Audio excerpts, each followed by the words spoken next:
Hi everybody, Sam Kramer here with you, activating the Wisconsin Live Desk. It is 6:30 on this Tuesday night, August 4th. Reason that we are with you tonight on Fox Locals, that we continue to monitor what is happening up to our west and a little bit to the north in Madison, Wisconsin, where earlier today, City of Madison staff began work to clear the occupation of this intersection. This is the intersection of Baldwin and Williamson. You're looking live at it now. I look from our Fox 6 photojournalists as this is the intersection where almost 2 weeks ago, a Madison police officer shot and killed a man that's since been identified as Corey Ruiz.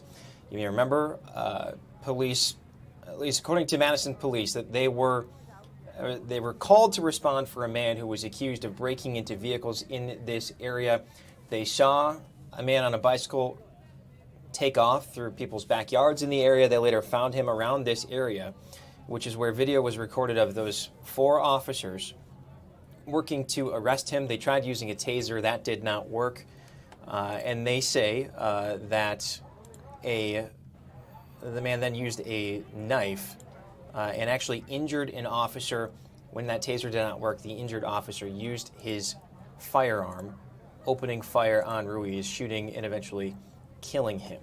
For the last 2 weeks, again, almost 2 weeks, the protesters that have been in support of Ruiz and his family against the police for what happened here have been saying that they plan to occupy this intersection until the officer who fired his weapon is arrested.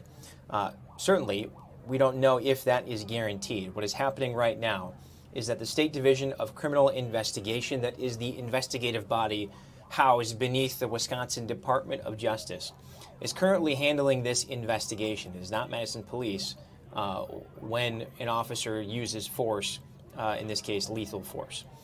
So that state body is investigating this incident, will deliver its findings to the Dane County District Attorney's Office, who will then decide whether criminal charges will be brought, whether the single officer, I should say, was justified in their use of force. This is just a different look at the scene. So we've seen people in this intersection at points today. Actually, let me pull up a video on tag board here. This is video from hours earlier, of arrests being made. So the city of Madison first brought non-police staff onto the scene to help pick up the memorials that were there, move them to a different park in the city, and wanted to do this peacefully. That did not happen. They say that some of the protesters started fires using some of the candles that had been lit on the scene, and eventually that is when police came in, some of them equipped with riot gear, and began arresting and citing people when this turned perhaps violent a little bit there. So what we are looking at now, protesters that are on scene do remain to be, at least for right now, on the sidewalks as we're looking at tow truck here coming through. Again, this is a relatively busy intersection, and so Mayor Satya Rhodes Conway, in a statement that was recorded, was not a live press conference today, said that we have heard from people that live in this area, that work in this area. The businesses have had to remain closed nearly the entire time, most of them, because they have been inaccessible. They cannot take deliveries. Certainly they cannot provide space for customers to actually show up and park and shop and eat and what have you. And so they said it's a matter of public safety. This is no longer safe, that we need to get this intersection open. So while we are keeping eyes on this, we're also keeping eyes on this live feed from the city of Madison. This is the feed that the city of Madison is actually providing of a Common Council meeting that is happening virtually tonight. Now, as I look at the agenda, they are actually approving the meeting formats through nearly the rest of the year, through December 8th. All of them except for one, what looks to be the week of Thanksgiving, are all planning to be hybrid, that is, meeting virtually and also in person. We'll point out that tonight they are only meeting virtually. And you have to wonder if this is in connection to the fact that the last time the city of Madison held a public event, a press conference, in the day or so after this shooting happened, that it was taken over by people upset with police, upset with the city's response, and frankly just upset with what happened. So we know that this is a regularly scheduled meeting, but they do plan to discuss one of the first items on the agenda is a presentation by the council president, who's Sabrina Madison. We heard her speak in that first news conference as we go back to the scene while we wait on that live streamed meeting. It will be a presentation from Council President Sabrina Madison on the next steps regarding the Police Civilian Oversight Board and Office of the Independent Monitor. The Office of the Independent Monitor has been quite critical of Madison Police, saying that the agency is not handing over its investigative materials for her to review, which again we point out the fact that this investigation is no longer in the hands of the City of Madison Police Department. It is in the state with the State Division of Criminal Investigation, commonly referred to as DCI, which I will just admit one more time is a branch beneath the Wisconsin Department of Justice and Attorney General Josh Kaul. So I'm just pulling up some of the documents here as we wait on this broadcast to begin.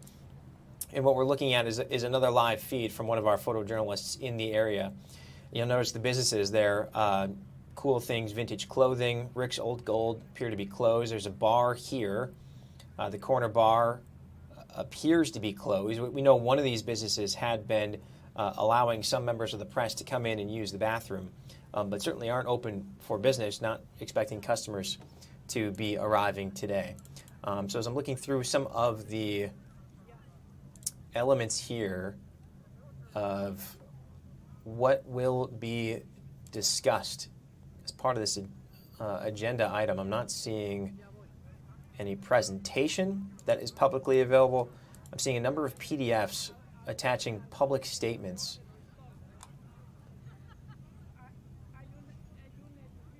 with regard to what happened, with regard to pushing for more independent oversight of the police in response to this shooting. Let's listen in more on the street level as far as what is happening right now, what we can hear. Right now it seems relatively tame, certainly with regard to what we have seen so far. Our crews have been on the scene all day. Andrew Muser was up there, Bria Jones carrying the baton. Now Ashley Sears and Abril Preciado are there for us on scene. As it looks like this photojournalist is moving around. Let's see where they're going.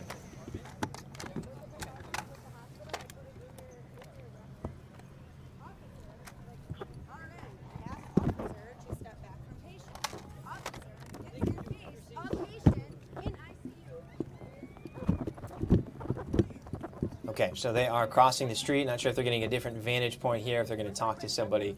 But you can see the feet of people that have just been standing there on the edge of the sidewalk, which is what we've seen on all four corners. And so, again, people continue to gather in this intersection. They had voiced early on in the day after Corey Ruiz was shot and killed that they intended to occupy this intersection until the officer who fired his weapon, shooting and killing Corey Ruiz, is arrested and charged. They say that in that phrasing as if to indicate that that will happen. Certainly, it is not as black and white as that. It is a complex investigation, one that often takes time. If you look at it in the city of Milwaukee, Milwaukee County, a lot of times that decision is made within about anywhere from 45 to 90 days. Okay, so we're talking 3 months after the incident, and we are about to cross the 2-week threshold tomorrow. So it looks as though this our photojournalist is leaving the scene. Yeah, I'm not sure where they're headed there, but I want to pull up again the look at the video that we have from earlier. So this is edited together showing some of the arrests that our cameras captured in the daytime of people there being taken away. Some, according to some of the interviews that we had got with people that have been on the intersections there, just saying that they were crossing the street when they didn't have the crosswalk. Again, looking to just looking to prevent traffic from going through this area. And so there you see a little bit of pushback as police are trying to work this person into the back of a squad car, hand on the head there.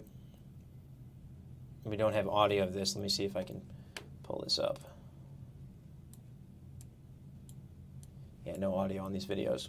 So, monitoring that as we look at what is happening here. And you just notice the number of officers that are on scene, some wearing vests, some wearing bigger vests.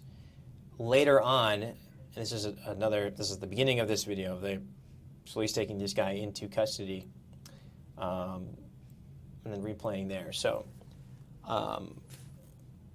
we have seen this roll out and this happen in several times today as we have just been posted at this intersection really for the last 12 hours or so, if not longer. And so what has happened is sometimes the people have worked their way into the intersection. Sometimes they have pulled back, and police have been, it seems, more assertive as time has gone on here. We saw late in the 5 o'clock hour on Fox 6 News at 5 that more Dane County deputies were arriving, and they appeared to be prepared with more riot gear, extra protective vests, helmets on, and so certainly that appearance, not only does it look different than the officers you're seeing right here, but it looks like that they are preparing for what could be a long night. The question is, will it? And that is certainly on everyone's minds right now as we continue to wait for what is happening. So once again, let me see, just pull up my sources here. So looks like our photojournalist has moved inside one of those businesses that is open. We'll keep eyes on them. Meantime, this is what we continue to watch, this live feed. This is the only feed that we have. And actually, I'm just going to alert our crew.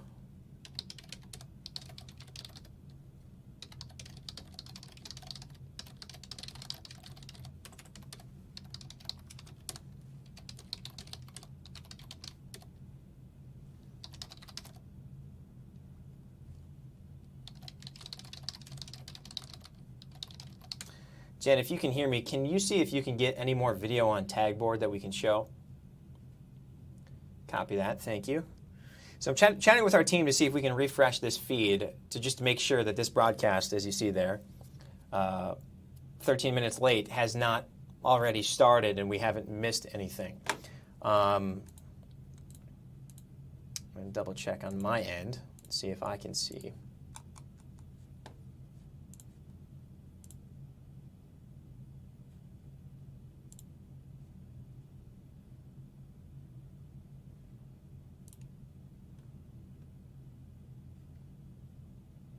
Yeah, it doesn't appear to have started yet. So you wonder what the delay is. They were meeting in executive session before this. Executive session being just the fact that they will meet in closed doors. And that often happens. That itself is not rare. That often happens with any municipality's council or village board, what have you. A lot of times they will meet with the doors closed and the community out on issues that will come before the council or board within their public meeting, just to get on the same page. It's a chance to hear from lawyers that are present, members of the community and or other organizations that are waiting on matters that will be discussed before the council. So it is something that certainly can happen, and a lot of times those executive sessions can spill over and be extended beyond the start of the actual meeting. And so we continue to pay attention here to see what is happening there. I'm going to see if we have any word yet from the city of Madison on if there's a reason for why this would be delayed, beyond the fact that this is, again, following an executive session.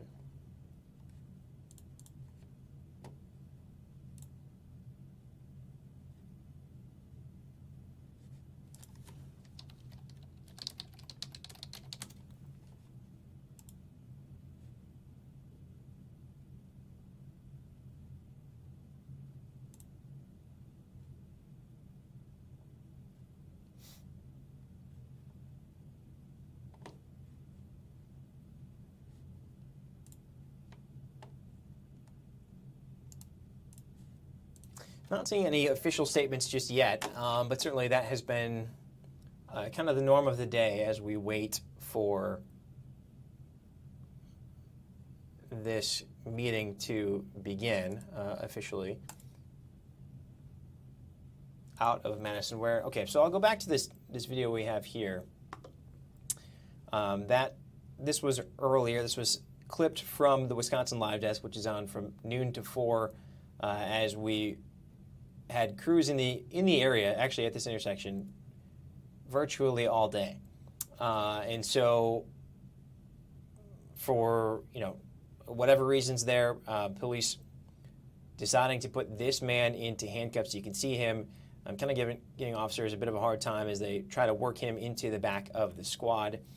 And again, the plan, according to people that have been on scene and talking with us here at Fox 6 News, as well as our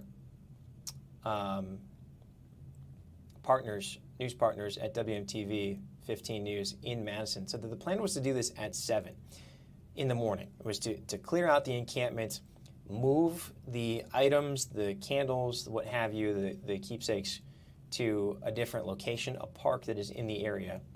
But what we have heard from people that were on scene is that city staff, not police officers, city staff actually showed up at 5 o'clock, so 2 hours early, and were there early. Protesters weren't happy about that. They used some of the candles that were lit for a memorial in starting fires there on the street. And so that is why the police department and the fire department moved in. There's a fire station right around there that had been forced to detour around some of the blockades there, the occupation in the intersection. So it looks like our Abril Preciado is actually interviewing somebody right now. Let's go listen to this. Black men. As a matter of fact, when I was 10 years old, I experienced white police shooting a black man in front of me and his children, which is something that I can't help but reminisce when I see it anytime. Now, I think it's important to note that many people come from areas, urban areas, to escape what they consider to be urban violence. However, when you have police who are exercising this type of military tactics in an environment that's not necessarily a large municipality, then what in fact you have is maybe someone like me who feels more paranoid about being here than being in Chicago. And that's something that maybe, we need to think about. Frankly, I think it's a cultural problem. I think it's a white problem. I think it's a race problem. Because believe me, it started out by someone being nervous about someone jiggling car doors and taking bicycles. Okay? I also wanted to ask, has your business stayed open or closed throughout this whole time, or did you guys just recently reopen? We were closed for a few days in solidarity with what is happening in the street. And so, yes, I mean, but we decided also in solidarity with I'm so sorry, ma'am. I'm so sorry. I'm so sorry, ma'am. Do you want to come on this side? I'm so sorry. I know you just had like an uncomfortable situation right now. I'm sorry. I'm like kind of noticing. Do you want? Would it be possible if I could interview you before you leave, or yes? I'm about to speak for Common Council. So Oh my gosh. No worries. If not, I could go find you. I wasn't sure. I'm done. I don't have to say anything. I apologize. Yes. So, Yes. It's because I just saw him kind of being rude to her. I kind of overheard it. yeah, well, I mean, I think I made my point. Yes. Oh, I'll just ask you one more question. What's it called? So as you mentioned, you guys were closed then for a few days. You guys just reopened again then once again? I just missed that last one. Well, we are open for the public, and we're open for the community as well. I think that it is important for us to be accessible to what is happening, as well as being open for business. So we have been, offering and supplying, those with water and ice if they need it. And it's been very hot out here. Absolutely. And so I think that's probably, the least we could do. Once again, were you here actually to see any of the encampment being dispersed this morning? Were you here to see any of that, or did you see what was happening, the arrest? No, I didn't necessarily see it because I wasn't here at 5 o'clock in the morning, but I did see how they came here. I politely asked one of the policemen, I said, where did you think you were going when you got dressed this morning? Because it looked like they were going to war. Absolutely. And, there's a difference between policing civilians and military procedure. And I think that's a distinction that we have to really pay attention to. Being from Chicago, I can recognize one from the other. Absolutely. That's right. One more thing as well, do you hope something gets, what is your hope from all of this overall, just as a person, even as a local business owner here?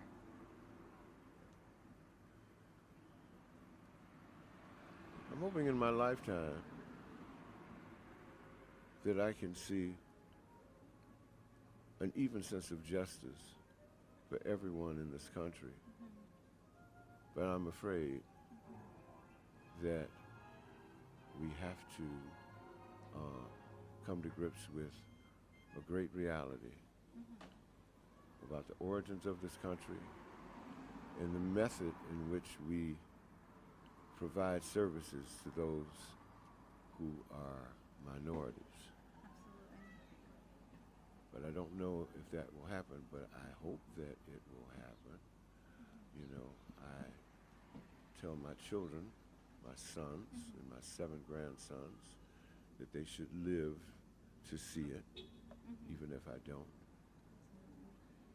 And then I guess this is just me to check for accuracy. Is it accurate that many businesses in the area have remained closed? All right, so we've been listening to Abril Preciado interview a man there who says he is a business owner in that area. We have found a link that has since worked on the City of Madison Common Council. Let's listen in to that now. On item 78 withdrew.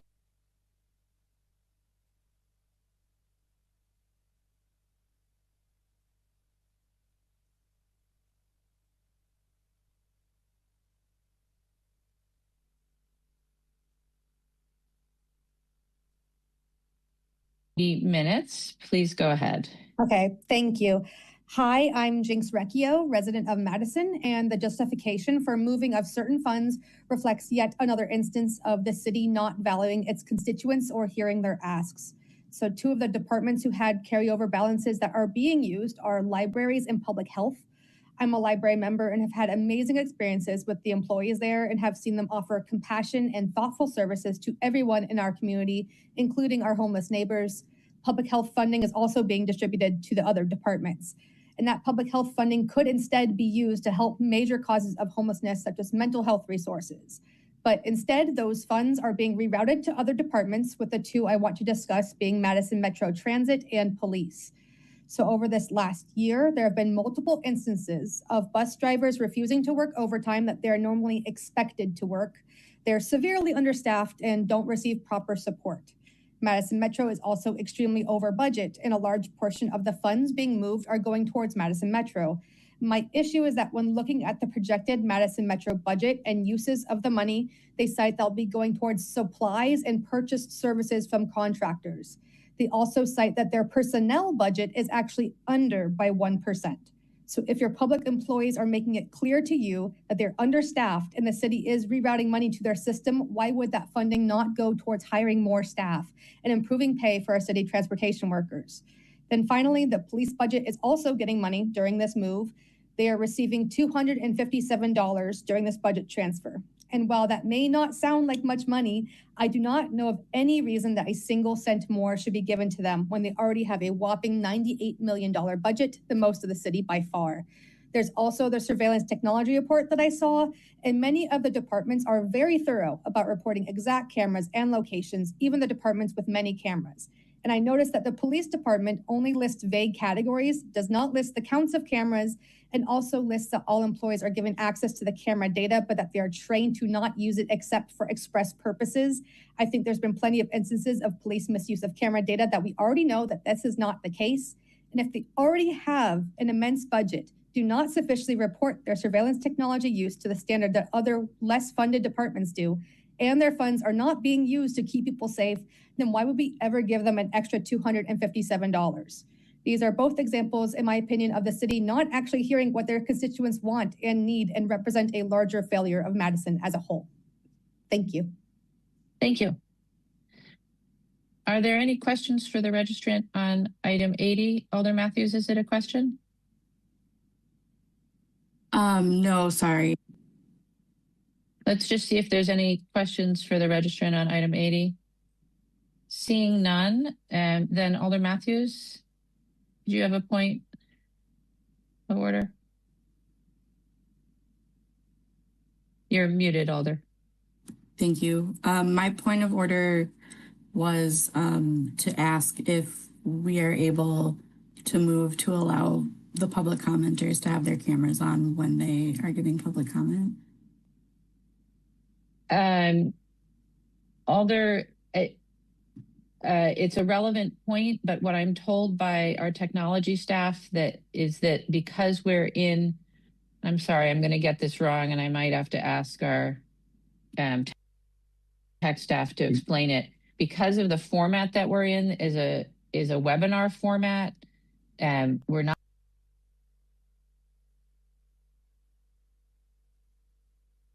actually able to do that with it. It's technically quite difficult.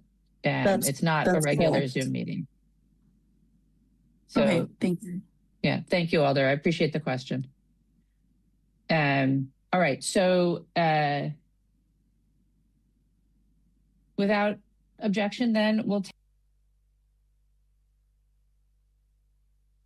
take up item 80.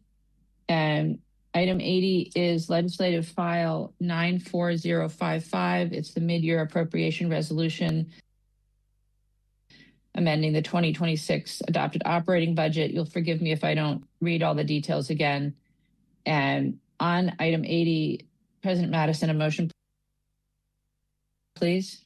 Motion to adopt. Is there a second? Moved and seconded to adopt. Thank you. On item 80,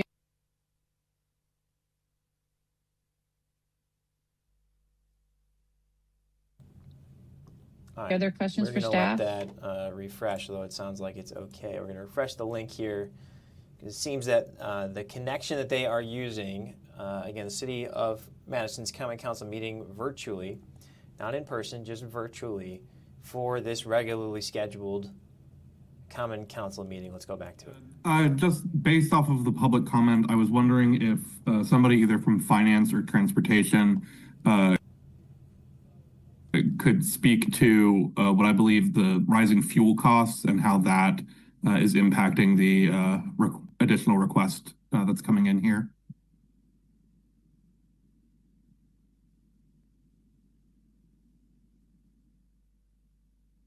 I want to point out what's happening right now is they General appear to be Manager Acton is here. taking matters out of the Good consent evening, Jamie agenda. Acton, General Manager For those that of don't Metro watch Transit. meetings as often as we do, For the Twin consent Peaks, agenda is a as number of items that are on the diesel agenda fuel that prices were can be locked passed in, by and one vote. actually, That at is this giving point are not the council giving its contributing, consent in a to major approve way that to item the budget, without extra discussion increase that or you're debate or just public passed comment. tonight. So But it just what has we're to be seeing right that. now It is can't be increases something in that a member supplies, of the public increases in has purchase signed of up to service, comment such as on. for our And so what they are paratransit doing is service. pulling items And then out the of that third consent is, agenda if they believe that they will be discussed or should be discussed further, or be a matter of public interest that people here are signed up to hear, and therefore remove that from the consent agenda to essentially clear a good chunk of the agenda. After that consent agenda presentation Thank you, Alder. and ratification, if you will, Alder Matthews, then we'll questions? move on to the presentation Thank by the you, council Mayor. president I was on wondering next if we steps could involving have the Police a Civilian brief Oversight Board as explanation well of as what the Office of the carry Independent forward Monitor. So we will continue to listen in. Certainly some of these comments encumbrances pertaining to are, the city's for police that department, its category budget, of and what has this mid-year happened over the last couple of weeks. appropriations and We'll what listen the back in. $257 for MPD would be going to. Thank you, Alder. Director Schmidtke's here. Thank you, Mayor. Thanks for that question, Alder Matthews. So in the mid-year appropriation each year, we look at agencies that have contracts that have been encumbered that carry over from one year to the next. So the agency may have encumbered an amount of money in the previous year's budget, and then they have to have expenditure authority to finish that contract spending in the second year. And so the items that are listed there for the various agencies are related to giving those agencies expenditure authority to meet that those contracts amounts that are carried over from one year to the next. And we just look at each agency and what their carryover amount is. For the library and for public health, since they have fund balances outside the general fund, their amounts, to give them expenditure authority in the current year for carry forward contracts comes from their respective fund balances. Alder, does that answer your question? Yeah, thank you. Thank you, Alder. Are there other questions for staff on item 80? Seeing none, item 80 has been moved and seconded. Is there discussion? Seeing no discussion, item 80 has been properly moved and seconded. Is there any objection to recording a unanimous vote in favor? Seeing no objection, we'll record a unanimous vote in favor of item 80. And then that will bring us to the question of taking up items 76 and 78 before item 2, or if you would like to go to public comment on item 2. I'd entertain a recommendation or a motion. Vice President Glenn? Is there hold on. I'm getting an echo. Is there how many people are registered to speak on that, just for timing purposes, was my question. Alder, we don't have registrants on items 76 and 78. We have, I believe, questions from Alder Pritchett. So we might be able to dispense with those relatively quickly. Thank you, Alder. President Madison? You're muted, President Madison. Sorry, Mayor. I'd like to make a motion to take up items 76 and 78 before the presentation, just to be able to dispense with them.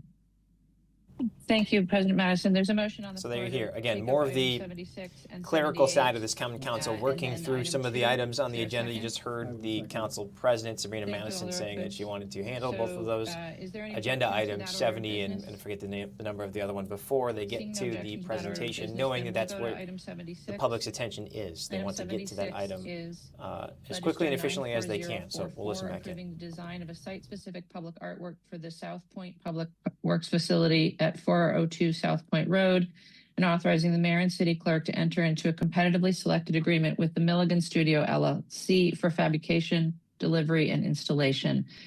On item 76, President Madison, a motion, please. Motion to adopt. Second. Is there a second? Thank you. Moved and seconded to adopt item 76. On item 76, Alder Pritchett, do you have questions for staff? Yes, I do. Go ahead, please.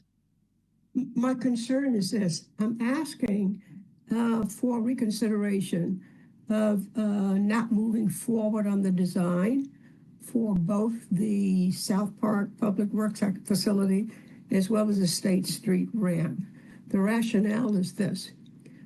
Given the recent incidents here in the Madison area, and even before then, my concern is we're utilizing outside, outstate, out of the country resources that will cost over $500,000. We've all been asked, at least agencies and departments have been asked to reduce budgets, by 2%. When I think about not utilizing the resources as well as the talent that we have here in the Madison area, as well as in the state, I ask the question, why is it we're using or spending money that we really don't have? In so many ways, this amounts to having a champagne taste, but utilizing a beer budget. In addition to that, one of the designers is located in Northern Ireland. And I ask, there is sufficient talent here in Wisconsin, here in Madison, that we can better utilize those funds and not use or spend as much money. For those individuals, for the designer in Northern Ireland, I ask the question, what does this person really, really know about the ebb and flow of Madison? Why can't we use talent that's already here? We have young people who are waiting to get a start, and many times they can get a start right here in their own communities. But absent that, we're using talent from Ireland for one project. The other project, we're utilizing people or an artist, from St. Paul, Minnesota, with offices, I think, in Boston, Massachusetts. Once again, what do they know about Madison? Why can't we have, let's say, for example, young people coming together, deciding what a project should look like? Perhaps instead of having a project that's going to be there forever, have students from high schools, from colleges, from Madison, from MATC, from the university, come up with ideas that can be best represents Madison. In addition to that, you can put it we can utilize, let's say, look at seasonal kinds of ways. Instead of looking at the same thing over and over and over again, why not have something for spring, for summer, for fall? That represents Madison. But no, when we start looking at people from the outside, they don't know Madison. And I really think that it's time we start utilizing the talent that we have. Thank you, Alder. Our Arts Director, Karen Wolf, is here. Karen, do you want to address the Alder's questions and concerns? Sure. I'll try to be brief. Thank you, Alder Pritchett, for those important questions. And I think we could do better to make sure we proactively talk to the alders and make sure they understand the way we approach our public art program.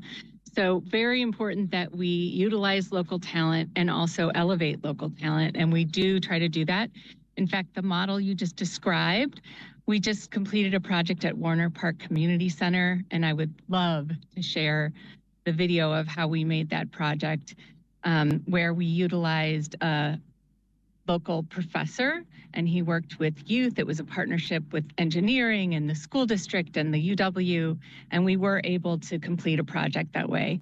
But our public art program is meant to showcase Madison and have world-class art, and also to elevate local artists. And we work with artists of all levels all the time through our program and try to have a really healthy mix.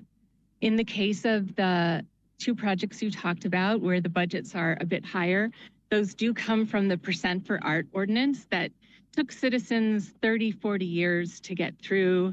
This was a long time effort of many people in the community who really wanted to see a variety of public art, including projects that, I'm not like Cloudgate. When you go to Chicago and you see the giant bean, they wanted some projects that were of a world-class level, and they wanted some projects that were locally made. And so we do try to balance the program. Cheerio, the project that was selected for the State Street Garage, is, interestingly, it looks like those artists are from out of town, but they bought a house here and they're moving to Madison. So in this case, we have sold our community on these wonderful world-class artists. They didn't get the local preference that is required by ordinance because this is a more recent development, but they are attached and connected to Madison. The Mulligan Studio, they live in Minnesota. He's an immigrant from Ireland, but they have these Midwest connections, and they've already done projects in the area. They've been in Middleton. They're very familiar with our community, and that does give artists an advantage when they're trying to get a project here. So in those 2 cases, those are Percent for Art projects. The budgets are set by the ordinance, and it allows us to have very, to really aspire and have world-class art. In the case of the State Street Garage, we did save some of the budget, and my colleague, Mary Rose Eckberg, who's managing that project, is working with several local artists to do mural art inside the garage where it will be very visible. So there is a mix also in that project. Did I answer your question? No, you did not. Okay. Once again, we're dealing with budget. We have no money. We cannot afford this champagne. You use the words world class. There are individuals who don't have world-class taste. There comes a point in time when we have to think about what can we utilize here. I am quite sure that there are young people who can design murals or whatever it is that you want, and it can still be viewed as world-class because it comes from them. So you're saying the person that's going to design one thing, especially the State Street ramp, is from Ireland. They've moved here, So they recently moved here. They still don't understand Madison. Give those who have not had an opportunity to express what Madison is like to do that. That's all I'm asking. Please consider our young people. Yes, very good point. And we will and we do. Thank you. Sorry. But it's not world class. Thank you, Alder. We're still in questions. All right. Thank you, Alder. Director Tuttle, did you want to respond to the Alder's question? Yeah, thank you, Mayor. I wanted to speak to, I think, a part of the Alder's question and just mention something that Karin briefly touched on, which is that the projects that are on your agenda for tonight are projects that are coming from our Percent for the Arts ordinance. That is an actual city ordinance that requires that 1% of the budget of major capital projects are set aside for the arts. So the team works through the process of, developing the capital budget with whatever agency is doing a project that meets the thresholds, finds out what the 1% amount of money is going to be, and then works with the the Madison Arts Commission and sometimes with citizen subcommittees that are established for individual capital projects to identify the number and type of projects that we might be able to facilitate in a project using that budget. And then they help guide us on who we are selecting in terms of the artists that we'll work with for those projects. So just want to make sure that that's really clear. But the dollar amounts that you see attached to these projects are coming from our Percent for the Arts ordinance and are really established by the budgets of those capital projects at their foundation. Thank you, Director Tuttle. Are there other questions for staff on item 76?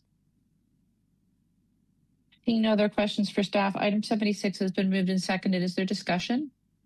Alder Okovitz. Yes, I just want to mention that this is in my district. I served on the State Street campus ad hoc art committee where we were choosing the art. The artist isn't just moving to Madison. He has a connection to Madison. I don't want to get it wrong, but I believe he grew up in the area. And one of their other, it frequently visits Madison, and one of the other projects they proposed, which is not one that we picked, was Post-it notes of their favorite things to do in Madison. We also received many applications from artists in Madison, and as part of the application process, we ranked artists on their submissions, and we looked at the overall quality of their past work and the quality of the proposal. In addition to, we did take some consideration for whether they were local artists or not, but we ended up not choosing any local artists for the final three. I just want to clear that up, that, you know, there's additional connection beyond that. And additionally, I do think that this is a very good piece of art. This was chosen out of many submissions. I mean, we had artists from all over the world, all over the country, and Madison submit high quality proposals. And I think we chose the best one. Thank you, Alder Mayor. Thank you, Mayor. Having participated on an ad hoc committee to select an artist for the State Street Library Mall art, I know about the robust process that we go to locate artists and evaluate them and ultimately select one. Also, on behalf of the council, so there continues to be some debate over approving a design for site-specific public artwork that one of the alders is upset that they're perhaps spending too much money, even though, as we heard someone from staff say, that they are supposed to spend at least 1% of their capital improvement budget on art that is required in an ordinance. But as I'm looking here at my sources here, it looks like Gabriel Preciado is interviewing somebody else. Let's listen in there. Their mugs and filled in coffee, you know, because some of us were so in shock. We knew we weren't going to sleep, so what are we going to do? We're going to come and hold vigil with each other. Exactly. So the businesses have been supportive. They've been helpful. Is it safe to say that? Especially the Willie Street Co-op in providing space. They help provide their footage, their video footage to the Independent Monitor. You know, so there are businesses that have been very, very helpful through this situation. St. Vinny's has actually made a donation to his burial, and they, you know, they're losing a lot of revenue, like $10,000 a day. Yeah. Huge sacrifice, but they were willing to do that for the community. And it goes back to because many people, many folks here think this is bigger, right? Weary Traveler put out a statement. Baraka, obviously Cafe Coda being black owned. Dink of America is also black owned. You know, so businesses this side were all supportive. And that side is only the plant store and the breakfast place spots, and they were also supportive. So this narrative of businesses not being supportive is just not true.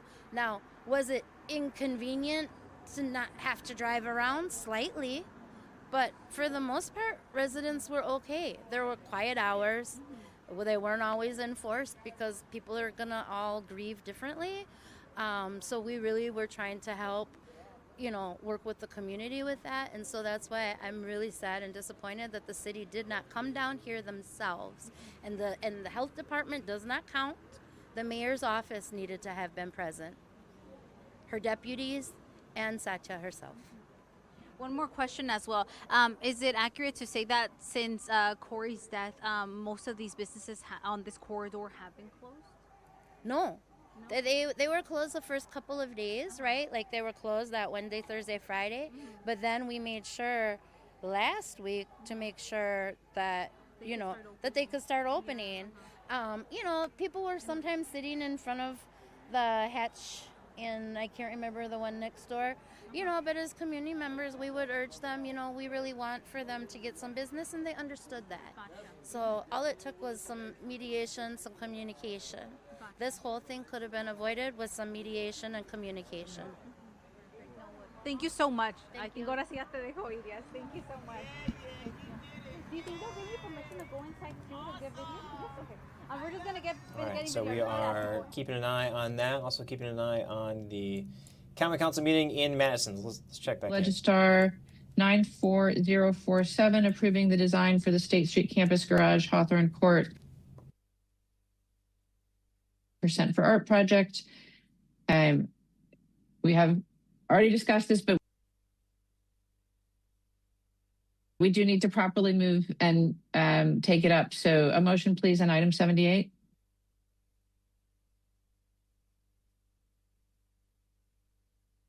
Motion to adopt. Second. Moved and seconded to adopt item 78.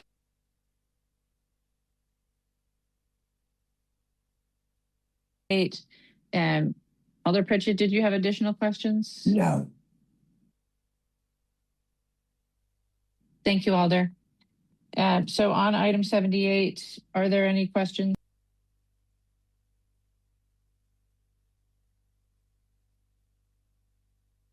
From other members of the body? Seeing none, item 78 has been moved and seconded. Is there further discussion? Seeing no further discussion on item 78, is there objection to recording unanimous vote in favor? No. Alder Pritchett would like to be noted as voting no. Sabrina Madison on next steps regarding the Police Civilian Oversight Board and the Office of the Independent Monitor. All right. President Madison, is it your preference to take public comment first? To just do the presentation is very brief, issue. just an overview. Right, so we'll do the presentation and then we'll take public comment. React after that. Yes. Thank you, President Madison. Do we need to make a motion to accept, or I can just start? No, Okay, there's no perfect. action on this item. You can just start. Thank you. Okay, so for folks listening, this item or what I'm reading from is just my public statement that was shared on July 27, 2026 at 9:17 in the morning. I believe it's one of the first attachments in Legistar for this item. And so you'll see it's just a statement titled Statement from Common Council President Sabrina Madison on amendments to the Office of the Independent Monitor and the Police Civilian Oversight Board. So I'm just going to give you a quick overview because we've gotten a good amount of emails. And I just want to make sure I'm clear with folks listening that we're not taking up a budget item. This is not an item to vote on. So that's not what's before us. So I'm just going to give you an overview of how this item ended up on the agenda. So there were a set of amendments to the Office of the Independent Monitor and the PCOB.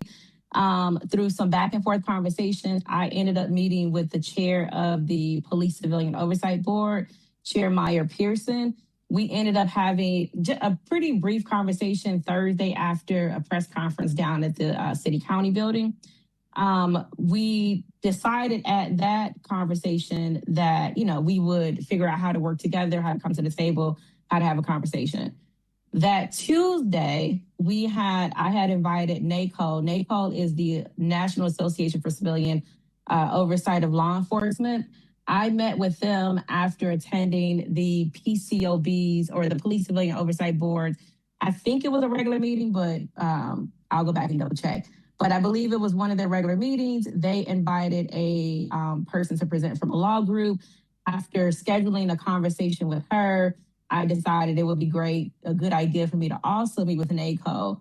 In my conversation with NACO's leadership, I learned that NACO, again, the National Association for Civilian Oversight of Law Enforcement, had not previously presented to the full council. And so you'll see in this attachment in Legistar on this item, on this presentation, you can watch that NACO presentation from Common Council. But in my meeting with them before we got them to Common Council, I learned they had not presented to the body before. And I thought I shouldn't be the only one getting the education. I thought that would be great for the full body to get the education about how, in general, oversight boards work. So NACO presented. I also attached in my statement, attached the Legistar, their presentation slides. Because if you're nerdy like me, you like also have the slides to go along with the presentation. So you can see that there too.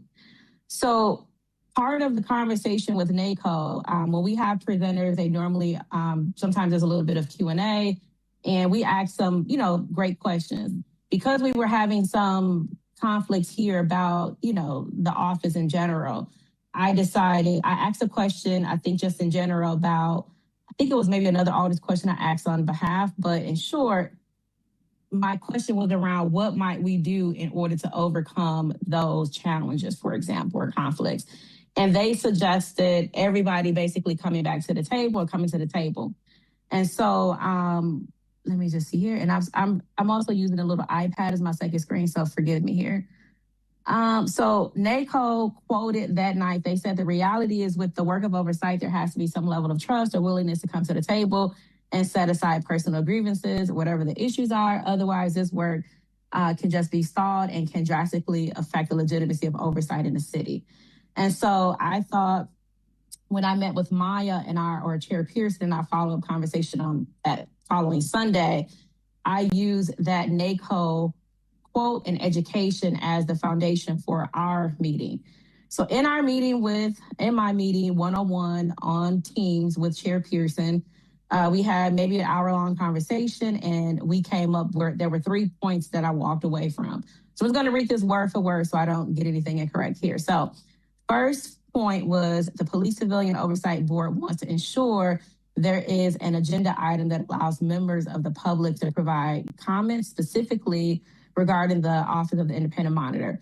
I support that request and will ensure there is an opportunity on the agenda, which is tonight's agenda, for the public to share their perspectives on the Police Civilian Oversight Board and the Office of the Independent Monitor. So this item is on the agenda because this came out of that conversation with Chair Pearson. The second point is the Chair Pearson shared that the board would like the current amendment process to come to an end so we can move forward or move toward a more restorative and collaborative path forward. Myself and the other 3 sponsors on those amendments removed ourselves. Alder or Vice President Glenn and Alder Matthews removed themselves from the, I think it was an amendment or an alternate to the amendment. It's all in Legistar. And then Alder Mayer decided not to move his amendment forward either. So that ended all of the amendments or alternates or single item. The third point was Chair Pearson emphasized that the board wants to have a conversation about the best way to strengthen and clarify the city's police oversight ordinances. She shared that the board does not want this work to be reactionary and that members felt they were not all working together, that we were not all working together to address areas needing clarification. Instead, they felt that things were being done to them versus with them. So I appreciate her willingness to share that perspective. And we decided that our Chief of Staff for the Common Council office, Karen, would reach out to the referrals we got from NACO and schedule an initial conversation with the potential facilitator, myself, and Chair Pearson, and allow that facilitator to help us plan for how to go forward with this conversation or scheduling the time to meet. So, okay, let me just fast forward, or not fast forward, but scroll.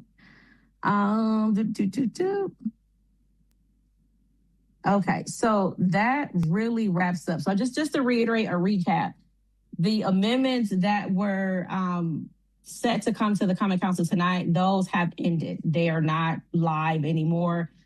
Chair Pearson expressed that they just wanted those things to end, but also expressed with those items ending, they still wanted an opportunity to share their perspective. So keep in my word, this is why I created a presentation topic, just to have an opportunity for that conversation to happen.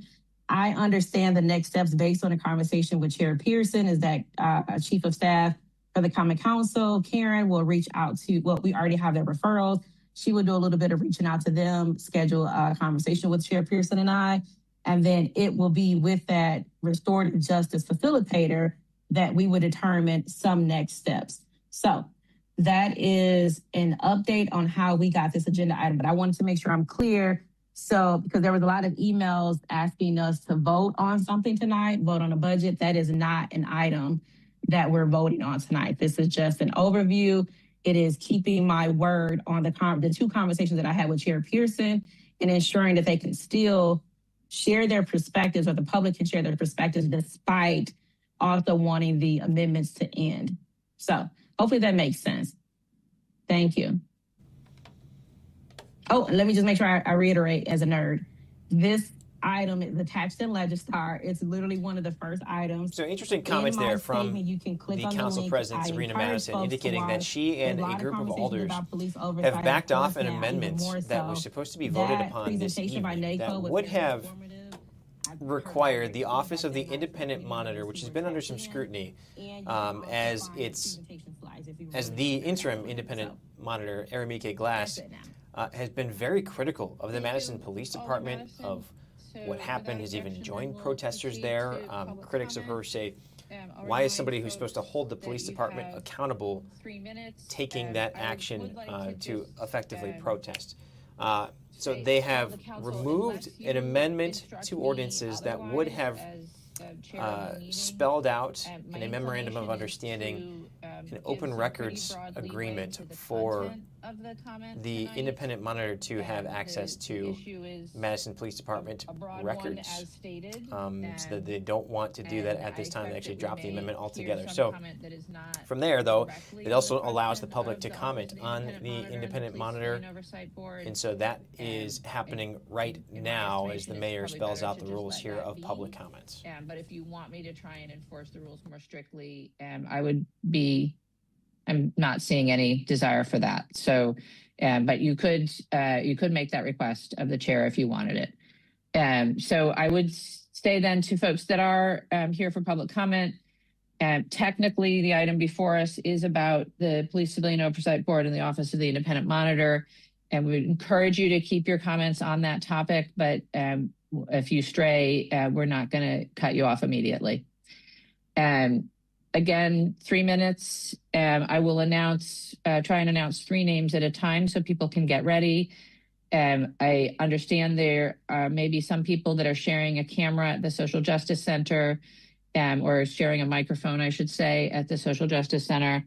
And so I would ask just for some patience with our tech staff as they try and find the right person and see where they are. So I know that there's been a lot of work behind the scenes by staff to try and facilitate that.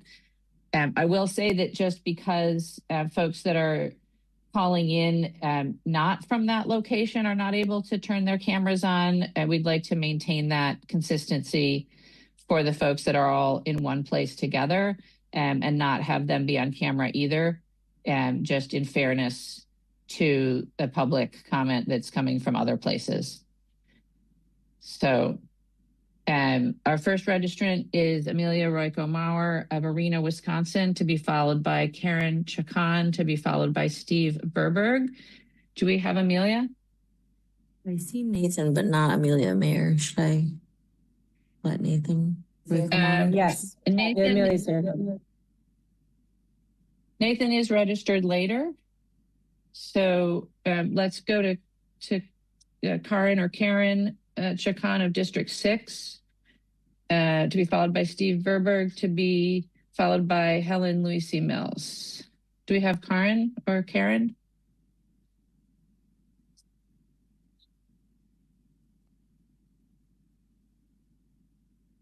While we're waiting, Alder Matthews. I just wanted to point out, I think Vice President Glenn unmuted to say that Amelia is at the Social Justice Center. I'm sorry, Vice President Glenn? No, I was saying that Amelia's here at SJC. Oh, okay. So if we can unmute the SJC location for Amelia, please.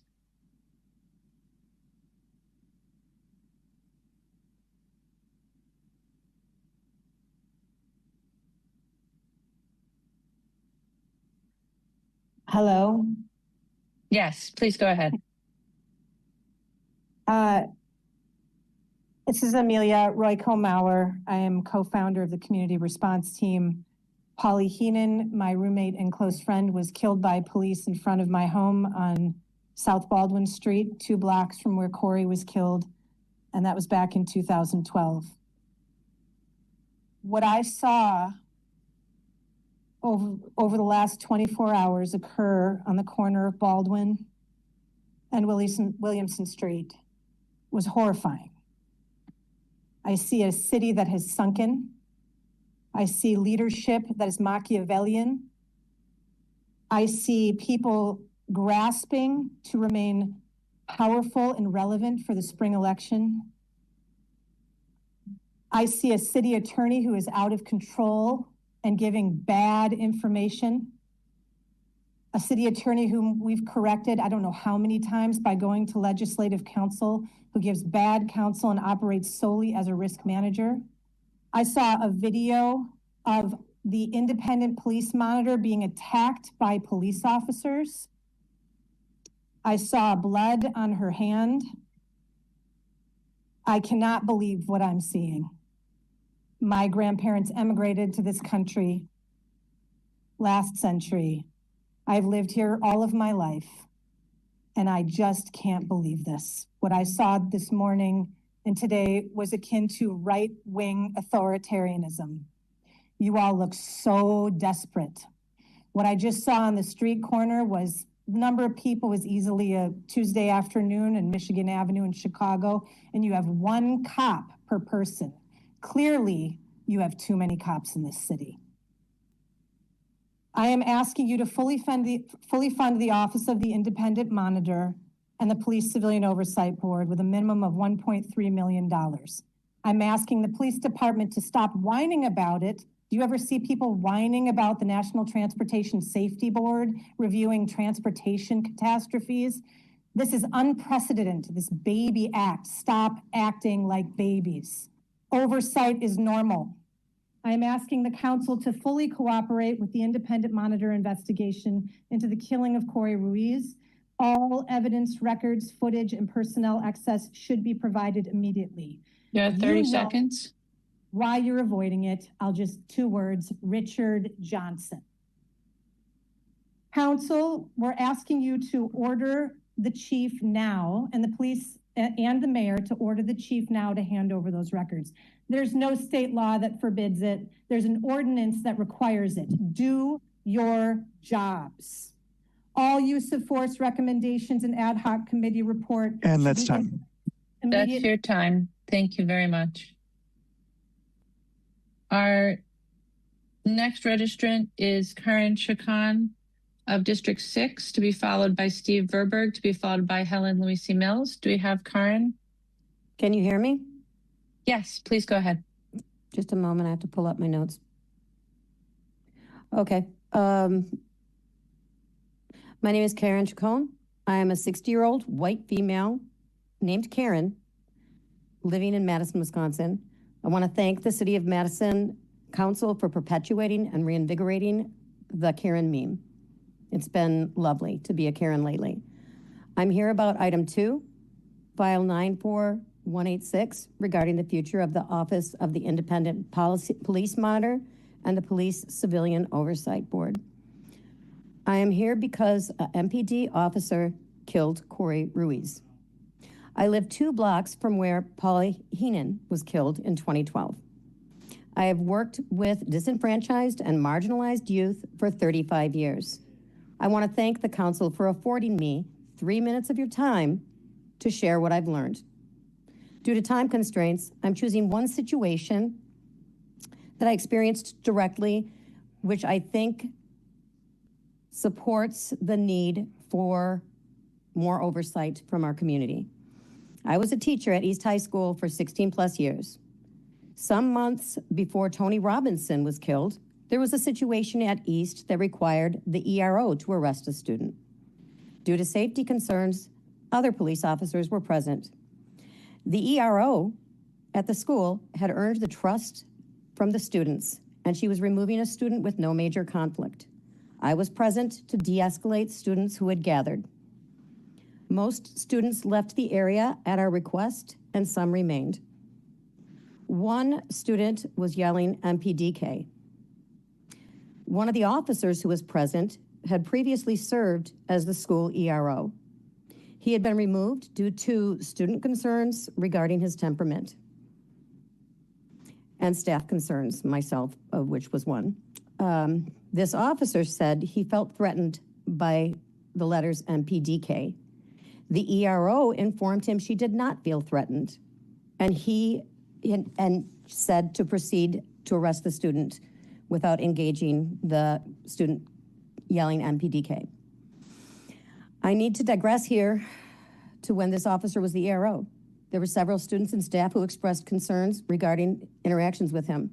My personal concern You have about was that 30 students seconds left. referred to him as RoboCop because they felt he lacked compassion and behaved like a robot. I was present in the East Forum where the student was being walked out, and the officer taking him out had no concerns. RoboCop did and proceeded to arrest, to try to arrest the individual saying the letters MPDK. Subsequently, hands were put on the young man, and I guess. I'm sorry, that's your time. Thank you very much. Our next registrant is Steve Verberg of Wendy Lane, to be followed by Helen Louise Mills, to be followed by Linda Ketchum. Do we have Steve? Good evening. Thanks for giving me a chance to speak. I'm a resident of Madison, and I'm asking you to fully fund the Office of Independent Police Monitor and to do it immediately. But first, what a day. The city government's brutishness and inability to engage constructively with the public was on full display, and it was nothing short of shameful. Back to the Independent Monitor. First, many thanks to President Madison for bringing the NACOL presentation to us and making it available on a continuing basis. The Independent Monitor's investigation into the awful in-custody death of Richard Lee Johnson amply demonstrates how badly we need a fully funded, fully independent, fully empowered monitor. The Monitor's report on Mr. Johnson's death is scrupulously documented. It shows the callous disregard of Madison police officers for human life and their willingness to casually lie. In the absence of this report by the Independent Monitor, we wouldn't know that police commanders lied when they told the public Mr. Johnson died due to drug use. I really urge everybody to reread that report. It clearly demonstrates what's at stake here. The Madison Police Department's counting on you not to read it or to understand its implications. The department, which I guess carelessly provided the Independent Monitor with the dash cam videos and audio that exposed the deceptions, that department's now wise to how capable the Independent Monitor is, and that's why they're dragging their feet on providing documentary evidence in the Corey Ruiz killing and apparently ignoring her lawful subpoenas. So the creation of the Independent Monitor and Police Civilian Oversight Board was a modest reform, but it's one that can save lives. It can educate the public and finally begin to chip away at Madison's embarrassing racial disparities, if it is finally fully funded. This police department is not being trained or supervised properly. About 30 seconds left. Emailed all of you an article by a UW law professor, an expert in use of force that I think if you read it, you'll find it pretty persuasive. I did. I guess I'm going to just note that the Independent Monitor was assaulted by police officers today after they fled and tried to not give a badge number to her. And that's time. What? Thank you. That's your time. Our next registrant, sorry, having to jump between screens here. Our next registrant is Helen Lucy Mills of District 10, to be followed by Linda Ketchum, to be followed by Sharon Irwin Henry. Do we have Helen? Yes, she's SJC. Okay.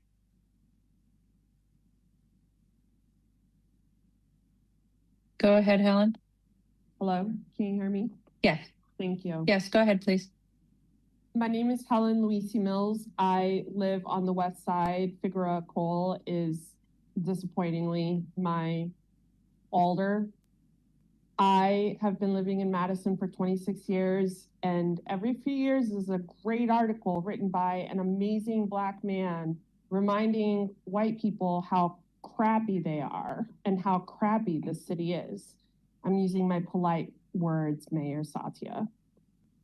I would like to draw attention to all of the times that you wear white, Mayor, as a suffragist or a feminist. It's giving a lot of Klan today. So please stop wearing white. I don't understand what happened this morning. We were expecting you. We've been hoping to see you, and we have not seen anyone other than Awesome Davey and Awesome Glenn at the site, talking with the people, talking with the families, talking with what's happening. This is so much bigger than Corey Ruiz. He was sacrificed on the altar of police execution of this city. You cannot silence the city. You cannot silence us. 3 minutes, that's your polite Midwest nice showing, and it's disgusting. I feel like maybe the rest of it would best be you singing Baby Shark, given the attention that you pay to anyone. Whether I call you a Klansman or sing Baby Shark, how far are we going to get in this conversation? Yeah, fund the PCOB. Yeah, fund the OIM.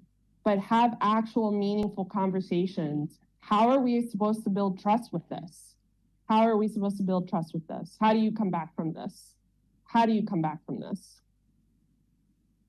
Baby shark, do do do do do do. Baby shark, do do do do do do. That's what it feels like. I'm just talking into the air to people who aren't listening, who aren't paying attention. Real harm is happening. People are dying. You are killing people. And I may as well be singing Baby Shark because you're not listening and you're not going to change and you're not going to do anything. So prove me wrong. Next time you wear white, make it be meaningful. I see the rest of my time.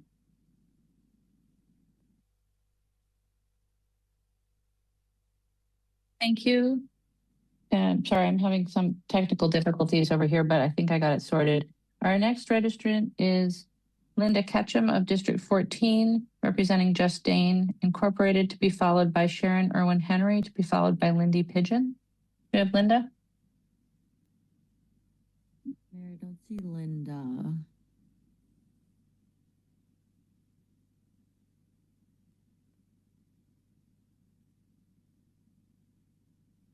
Do we have Linda? It's not here. Okay, so I will come back. Then Sharon Irwin Henry of District 6 to be followed by Lindy Pigeon to be followed by Bronwyn Archwick. Do we have Sharon?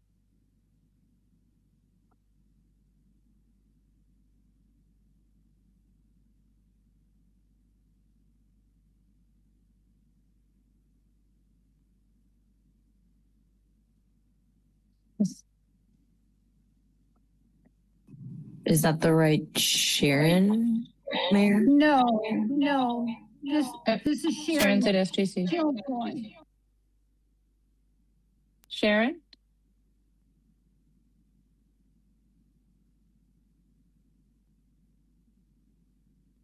Oh, we're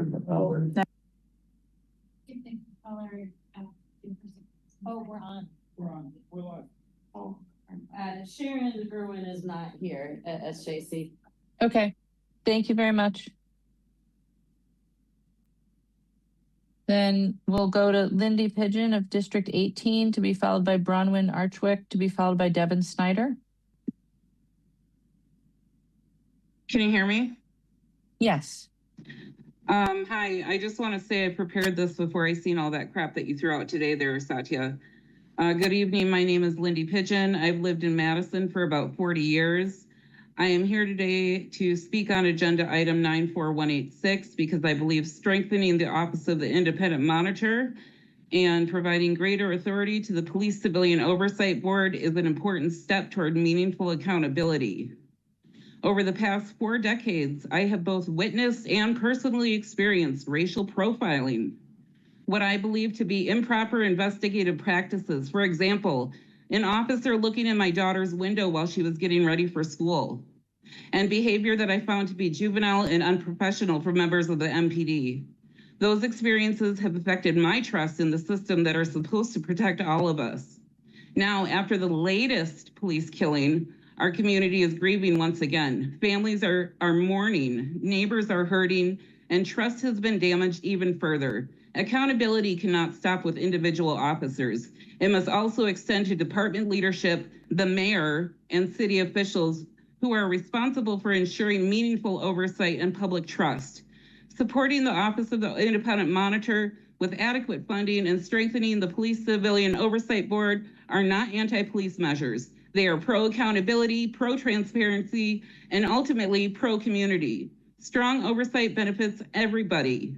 This action alone will not solve every problem. There is still much work to do to address systemic bias, rebuild public trust, and ensure transparency when critical incidents occur. But every meaningful change begins with the first step. I urge the council to support Agenda 94186 and to continue building an oversight system that is independent, transparent, and empowered to serve the people of Madison. Our goal should be a city where every resident feels equally safe, equally respected, and protected, not just some of us, but all of us. And finally, to the mayor, I saw you crying around on the news and such about the unsustainability and cost of the encampment and memorial. Maybe if you stop letting MPD hire incompetent, racist, killer cops in the streets, you could have a buck or two on, save a buck or two on lawsuits and community outrage. Thank you for your time. All right, we've been listening to members of the community commenting during public comment. Again, kind of the nuance here is that the City of Madison's Common Council was going to vote on an amendment tonight that would have considered drafting a memorandum of understanding between the Office of the Independent Monitor, the City Attorney's Office, and the City of Madison Police Department about the Independent Monitor's access to open records. This happening over here, while at the same time, the Independent Monitor, who was out there at protests, as we have heard, got into some sort of altercation with police, is criticizing Madison Police for not handing over some of the records it has, to include dash camera video. Again, they do not wear body cameras at this time. And so she is criticizing them wanting to see the elements that they have of this investigation firsthand, though again, the investigation is now being led by the State's Division of Criminal Investigation. We're going to step away for a quick break. When we return, more of this public meeting happening of the Common Council in Madison. This is the Wisconsin Live Desk.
This is the Wisconsin Live Desk.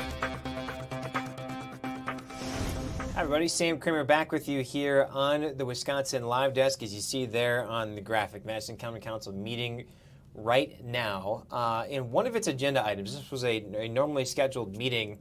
That being said, they don't normally hold them virtual only, but that is happening tonight. You could certainly hypothesize why that is happening. And so what is happening right now is that the council president, Sabrina Madison, explained at the top of this issue, which is just a presentation, it's not an action item, because she and a number of her colleagues there on the council removed an amendment to a city ordinance that would have required an alderman join the Police Civilian Oversight Board. It also would have established a memorandum of understanding between the City of Madison Police Department, the City Attorney's Office, and the Office of the Independent Monitor. It's a lot of government names. Let's break it down. So the Office of the Independent Monitor is housed within the Police Civilian Oversight Board, the PCOB. And its job is to essentially act as an ombudsman for the police department. It reviews uses of force, policies, procedures, and points out areas for improvement, areas of failure, areas of success. It is a one-person office right now. Aramika Glass is the interim independent monitor, and she has been banging the drum, so to speak, for funding for her office. For this calendar year, this budget year, she has about $400,000. At one point, the council tried to revert all of that money to the police department to purchase body cameras, but it was voted down. At the same time, she is hoping for her office to be funded to 2 times, even 3 times more than that, up to $1.2 million, saying that she needs purchasing power to bring on staff and also to handle case management systems. So that is happening at the same time as she is criticizing one of the strongest critics that we have seen and heard of the Madison Police Department about this investigation and about handing over the investigative materials it has. We know Madison police officers do not wear body cameras. Their squads, however, are outfitted with dash cameras that can provide a look at what is happening. I was reading some of her reports on prior cases that would seem to indicate that they record both video and audio, which she was able to use in a prior incident of police using force to be able to hear what was going on, what was said before and after. She has in fact subpoenaed the police chief and the department to hand over the records that it does have of this investigation, though, as I just want to point out one more time, because a police officer used deadly force here, the Madison Police Department is not investigating it. Instead, it is being led by the State Division of Criminal Investigation, which is a branch of the Wisconsin Department of Justice, which is led by Josh Call. So that investigation is happening. The DCI, the DOJ, not necessarily known for speed when it comes to these investigations. They often take weeks, months to sort through all of the available evidence, to go through interviews, to review the autopsy, to review the toxicology report, to review every piece of information that they can gather. Certainly surveillance video. You'd have to imagine in this case a lot of the social media video that was recorded, posted, and seen kind of all around. And so all of that is the context. The City of Madison Alders leave this agenda item on the agenda, therefore making it eligible for public comment. And what has happened tonight is every person that has spoke virtually, and again, as we heard listening to this, the City of Madison set this up as a webinar. So every person that is joining cannot activate their camera. They have to do just audio only. And again, I note there's another item in this agenda that handles scheduling these public Common Council meetings through the rest of the year, and only one of them in the future is virtual. All the rest of them are hybrid, meaning they're in person and virtual. And so it's notable that this is only virtual after what has happened over the last couple of weeks at the initial press conference with the city, with the police chief, with the Common Council president, the mayor, which was taken over by some of the protesters that were also involved over at the intersection of Baldwin and Williamson Streets. And so there's a level of insulation from the public that is happening just with how they set this meeting up. But now they are certainly hearing the criticism head on from members of the public just hours after the city moved in. And let's pull up that video. This was earlier this morning of police and city staff. It was first city staff with the health department moving through at the encampment there using some front end loaders. State Patrol was on scene trying to take this encampment down to open up this intersection and allow for the free flow of traffic. There you see. So there were cars there were canopies there, tents there. See some city DPW workers. There is the front end loader actually moving things over. So staff are working. And as this is happening, certainly word is spreading that this is happening. And that's when fires started to be ignited in the streets. We've heard from our colleagues at WMTV in Madison that those fires were actually set by protesters who were using candles that had been lit for the memorial and just throwing them into the street as if to create a distraction. Once that happened, police and fire arrived. And then we know what has happened the rest of the day. So we continue to listen to these discussions. As I've heard, or as we've said, the City of Madison Common Council isn't taking any action on this item. They're only hearing the public talk. And who knows, it could guide their budget discussions for the upcoming year about the amount of money it will eventually give the Office of the Independent Monitor. We listen back in. We are a community and we are strong. We cannot let an oppressive force. About 30 seconds left. Thank you. We cannot let an oppressive force that is supposed to be here to help us, to protect us, and to keep us safe as citizens, to do these actions and get away with it. We need more oversight.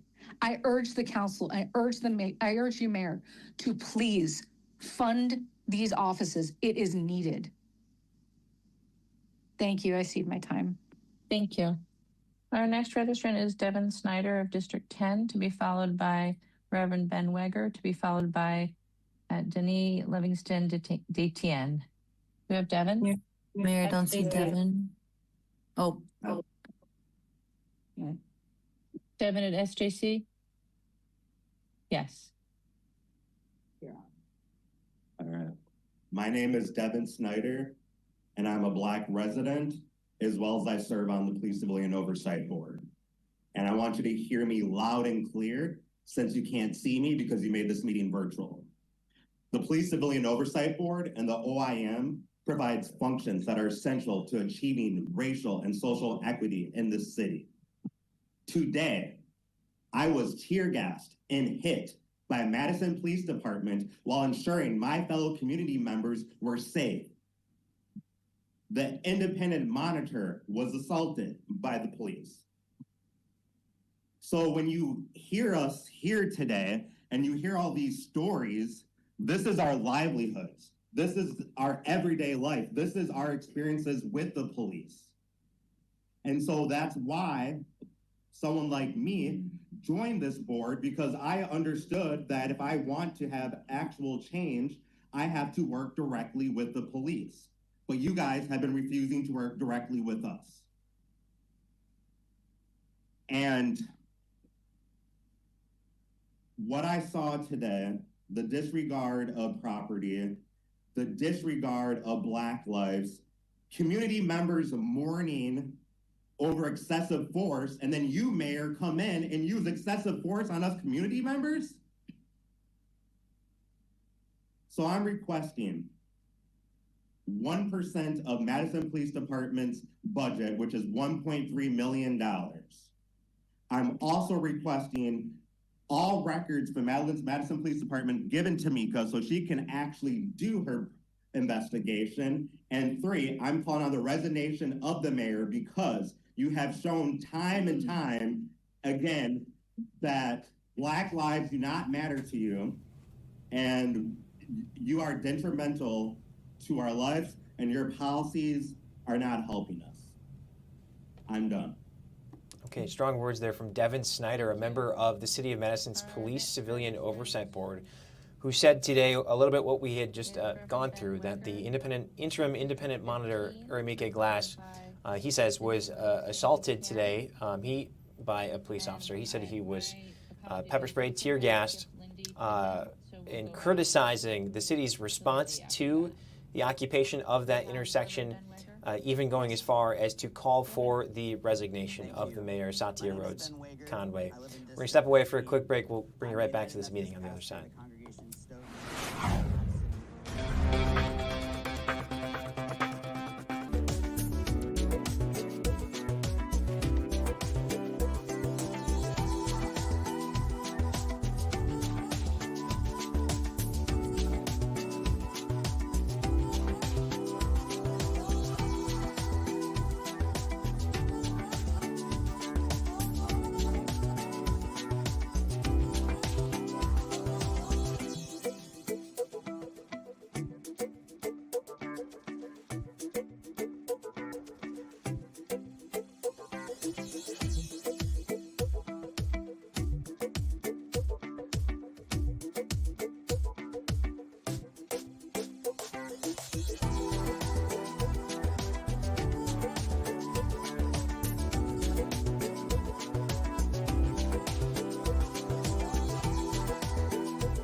.08 on your Tuesday night, August 4th. We continue to watch what is unfolding in our state capital city, that is Madison, Wisconsin, with right now the Common Council hearing a lot of criticism from members of its community the same day the city acts to take down the public memorial in the intersection of Baldwin and Williamson Streets that has since turned into an encampment really over the last 2 weeks.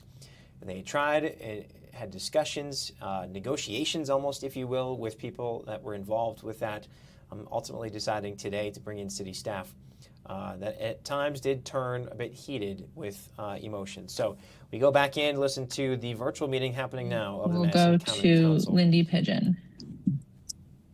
Yes. Do we have Denise? Yes. Go ahead. Thank you, Mayor. Start off by saying their names. Tony Robinson, Richard Lee Johnson, Corey Ruiz. Say them again. Tony Robinson, Richard Lee Johnson, Corey Ruiz. These were people. These were people from our community. Let's sit with that. Let's sit with their names. Let's say their names. Let's think about their families.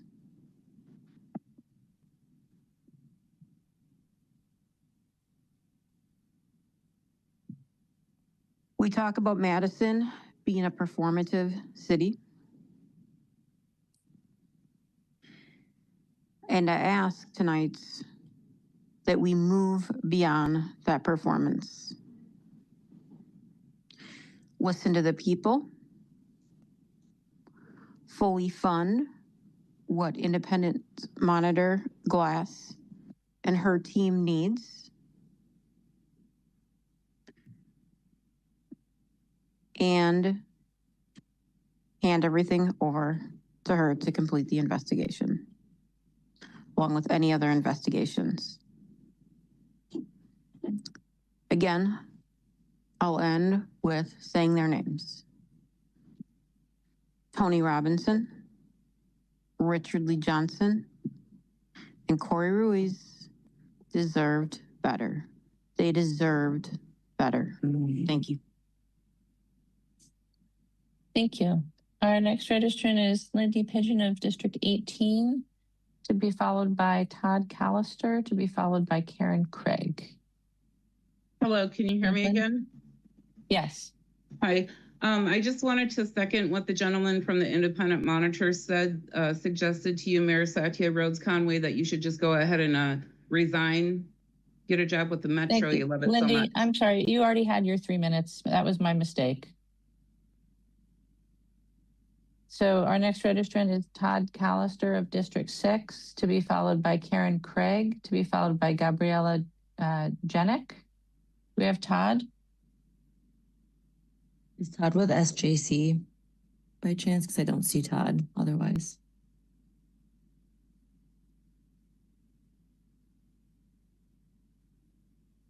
Do we have Todd at SJC? No. Okay, we can check back. Then Karen Craig of District 6, to be followed by Gabriella Jenick, to be followed by Sharon Kilfoy. Do we have Karen?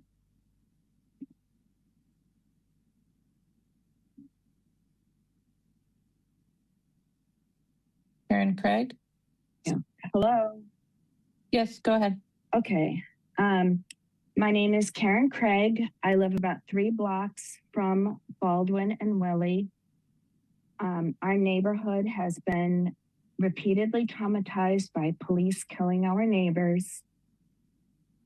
I believe that police should be part of and answerable to the community they are supposed to serve.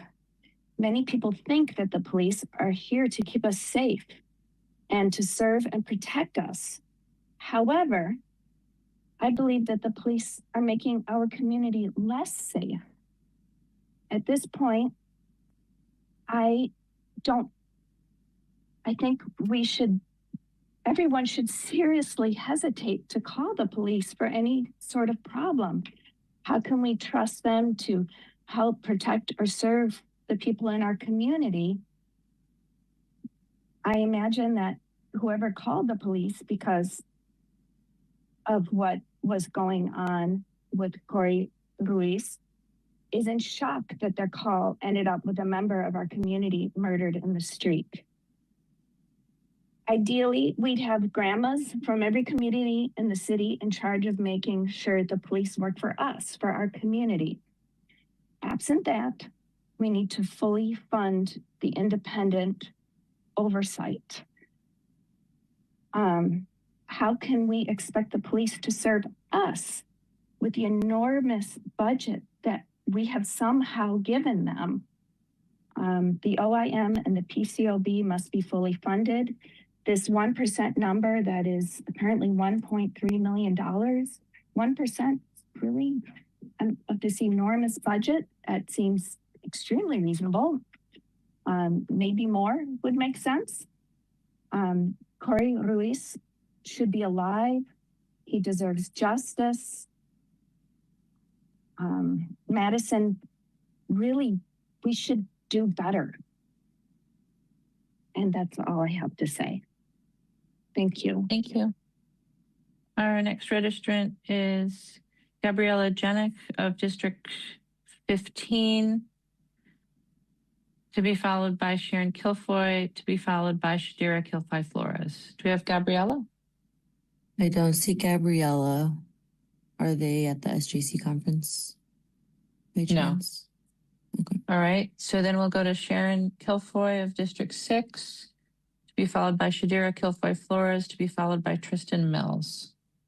Do we have Sharon? Hi, yes, I'm here. Go ahead. We've got a little bit of an echo. Sorry about that. I've got an echo here too. I wanted to talk to you. Sharon, more. are you on multiple devices? My phone, I've got a timer on.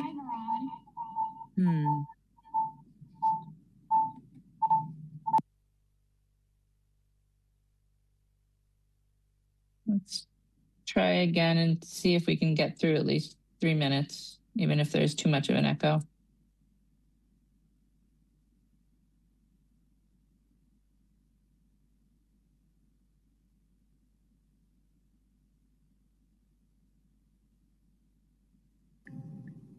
Can we get Sharon back or should I go on?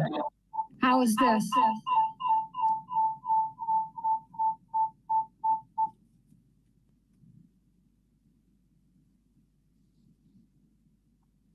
Try now, Sharon.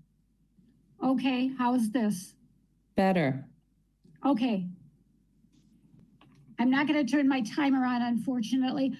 So anyway, I live at 1020 Williamson Street, right down the street from where Tony Robinson was murdered and where the latest Corey Ruiz was murdered.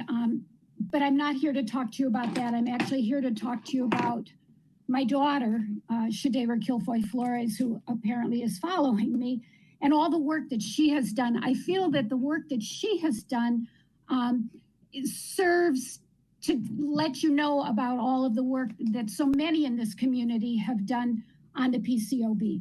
She's the person that I've watched all of these years.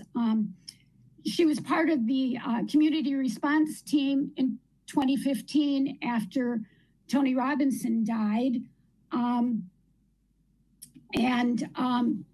We're friends with the, good friends with Tony's family. She and Sharon Irwin filed a formal complaint against Chief Koval in 2016, and they won that. Since being part of that community response team, she was part of the ad hoc committee that looked at the MPD police and the policies and their procedures. She testified for the PCOB. Following that, the community response team nominated her to be on the PCOB. That appointment was approved by the Common Council. She became the vice chair, the interim chair, and there's my, sorry about that, there's the timer. Okay, you've got about another minute left. Okay, I can't get this thing to turn off. There we go. Okay, in those roles, she was part of NACOL, the National Association of Civilian Oversight of Law Enforcement. They came to Madison. They trained the board. She became a member of NACOL. She went to their trainings in 2022, their conference in Texas, 2023, their conference in Chicago, 2024, their conference in Phoenix. She became certified by the Chicago Office of Police Accountability. About 20 seconds left. If you go to the PCOB link, you can not only look at the complaint form, you can look at the ordinance that created that, you can look at all of the recommendations. Madison has, the whole Office of Independent Monitor has been built on best practices and standards of oversight, de-escalation, recommendations, and I watched my daughter help to create all of it. Thank you, Sharon. That's your time. All right, so we continue to hear from more members of the public being quite strong in their criticism of the mayor there, Satya Rhodes Conway, and the city for breaking up the encampment at the site of which Corey Ruiz was shot and killed by a Madison police officer during an altercation almost 2 weeks now. Step aside for a quick break. We'll come right back to this meeting on the other side. This is the Wisconsin Live Desk.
morning when the city of Madison sent employees not affiliated with its police department out to the intersection of Baldwin and Williamson. The intersection has been occupied by protesters unhappy with the situation that unfolded there almost 2 weeks ago, when Madison police were called to the area for a man checking on car doors and bicycles in that area. They saw him. They say he was on a bike and rode off through people's yards to get away. They saw him again near Baldwin and Williamson, and 4 officers tried to take him into custody. At that time, Madison police say the man, who's later identified as Corey Ruiz, had a knife and injured one of the officers. And when those officers tried using a taser to subdue him, that did not work. The officer that police say was injured by that knife pulled out his service weapon and shot and killed Ruiz. There have been really strong criticisms of the Madison Police Department following what happened, because a lot of the video showed the end of this interaction with police right in the middle of the street, recorded by people that were in their cars, that were on the sidewalk and what have you. So it has really ignited a sense of social justice, particularly when it comes to criminal justice reform in the city of Madison.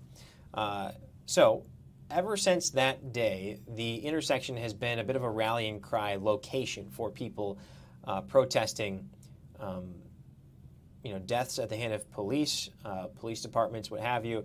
And the second day, the day after Ruiz was killed, the occupation of this intersection began. They created a bit of a public memorial, and they brought in tents, furniture, cots, grills, canopies, and really just kind of set up their own little camp, if you will, to keep this space. And I talked to one of the organizers of that first protest that turned into this occupation, who said, look, we intend to stay here until the officer who shot and killed Corey Ruiz is charged. They say that as if it will happen. Of course, it is not that simple. The decision lies with the Dane County District Attorney, and that decision will come usually after several weeks, if not months, based on the time needed to actually work through the course of these investigations. So what you're seeing is video from early this morning.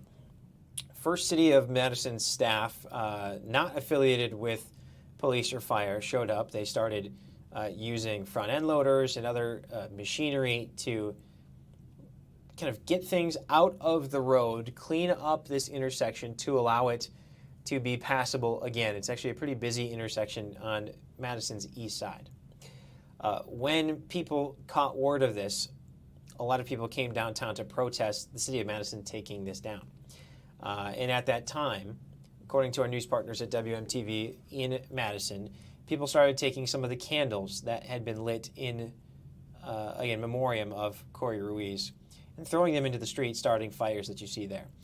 At that point is when Madison's fire department, which does have a firehouse just down the street from this intersection that had been dealing with detours and trying to arrive to scenes because they couldn't go the normal way they would have preferred to have gone. So they were quickly on scene, as were Madison police, and that is when emotions ran high. Things got testy in this intersection. And so we saw several people arrested, several people cited, things getting heated, pushing. We saw really just a lot of emotion in this intersection today, into which people are still there tonight. Coming up at the top of the hour when we begin our 9 and 10 newscasts, you will see video of what our crews, which we've been on scene nearly the entire day, have seen over several hours. So what is happening tonight is the City of Madison holding its normally scheduled Common Council meeting. However, it is not proceeding as a normal meeting. Notice that the Common Council, which normally meets in a hybrid format that is mostly in person but with the option to join virtually, tonight is completely virtual. You wonder if that is because of the interruptions that they saw the last time they held a public press conference with regard to what happened here. So this is a member of the Common Council talking. We know that because only the members of the council are showing their faces based on how the city set this up. Let's listen back into what's happening. Speaker is speaking on like the webinar and everything, and I was just wondering if it would be possible for us to instead show the grid view so that folks can see our faces when they're speaking to us. We can relay that to the tech staff. I'm not sure what's possible on their end to change the view, but I'm sure they're listening, and I can Teams them as well. Yeah, I will check on that, Mayor. Thank you. Thank you, Alder. All right. So our next registrant is Andrew Glickman of District 14, to be followed by Jill Pfeiffer, to be followed by Maisel Ginsburg. Do we have Andrew? Yeah, hi, I'm here. Good evening, everybody. Good evening, Mayor. Yeah, it's been quite a few weeks going on. Quite a tumultuous time. Yeah, I think the independent monitor, I'd be in favor of that. Like you said, it's not a budget item, it sounds like yet, but just kind of disappointed. I think there needs to be more grieving process going on. Just like a period where people can really get more help with grieving, with everything. Mental health doesn't just have to be mental health, but it can be, just people need to have more of a grieving time for all this. So that's pretty much my input. Yep. Thank you. Our next registrant is Jill Pfeiffer of District 13, to be followed by Maisel Ginsburg, to be followed by Tessa Jade Price. Do we have Jill? Hello, yes. My name is Jill Pfeiffer. This has been another difficult day, and despite all that has transpired, I'm speaking today in regards to file 94186. I've been in the social services sector and lived in Madison for over 2 decades and feel a deep responsibility to do my part to help dismantle the deep, shameful racial disparities that plague our city and beyond. As you can see, our community is hurting, and we need to see meaningful, authentic, and sustained action at all levels. Action needs to be seen from people like me, and it needs to be seen from institutions like yours. Recently, many of us heard remarks from Corey's daughter, who asked a question about who does she call when she does not feel safe. I can't stop thinking about this question. I'm literally haunted by it. We all need to be haunted by it and acting accordingly. I ask you to demonstrate that you are listening by fully funding the OIPM. Build a real-time racial equity dashboard so this community can see MPD data in public. We need accountability for Corey, for Tony, for their families and loved ones, for the belief that we should never experience this sorrow again. Thank you for hearing me. I cede the rest of my time. Thank you. Our next registrant is Maisel Ginsburg of District 10, to be followed by Tessa Jade Price, to be followed by Diana Wheeler. Do we have Maisel? I don't see Maisel. Not at SJC. All right, then Tessa Jade Price of District 12, to be followed by Diana Wheeler, to be followed by Michelle Martin. Do we have Tessa? I don't see Tessa either. Do we have Tessa at SJC? No. Okay, then Diana Wheeler of District 15, to be followed by Michelle Martin, to be followed by T. Banks. Do we have Diana?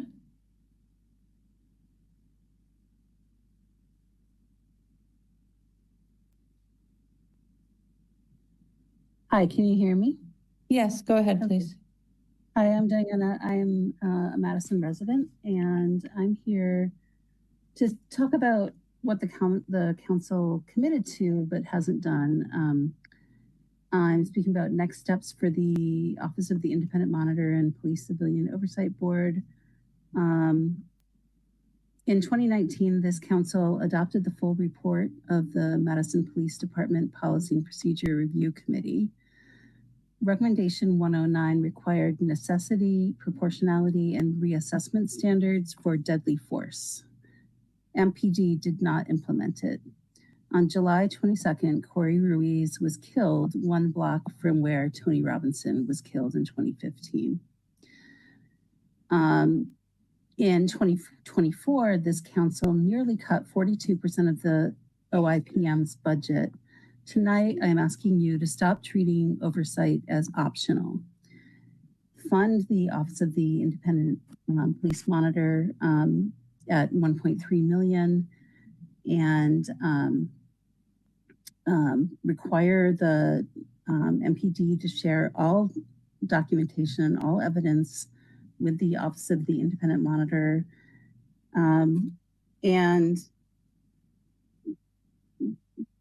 In general, I want to say that the police should embrace transparency if they want to regain the trust of the community. Trust is earned through demonstrated commitment to best practices and training for de-escalation.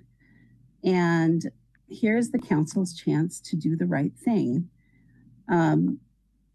If the Madison Police Department is willing to learn from the Office of the Independent Monitor, the OIPM is a valuable resource with expert researchers, and it can help to make the MPD less vulnerable itself to committing murder by police. I would think that the MPD would like to be as excellent as it can be. And I just don't understand why the mayor and certain members of the council and the MPD have been so obstructionist to what actually could be a really good resource for improving. About 30 seconds left. Thank you. So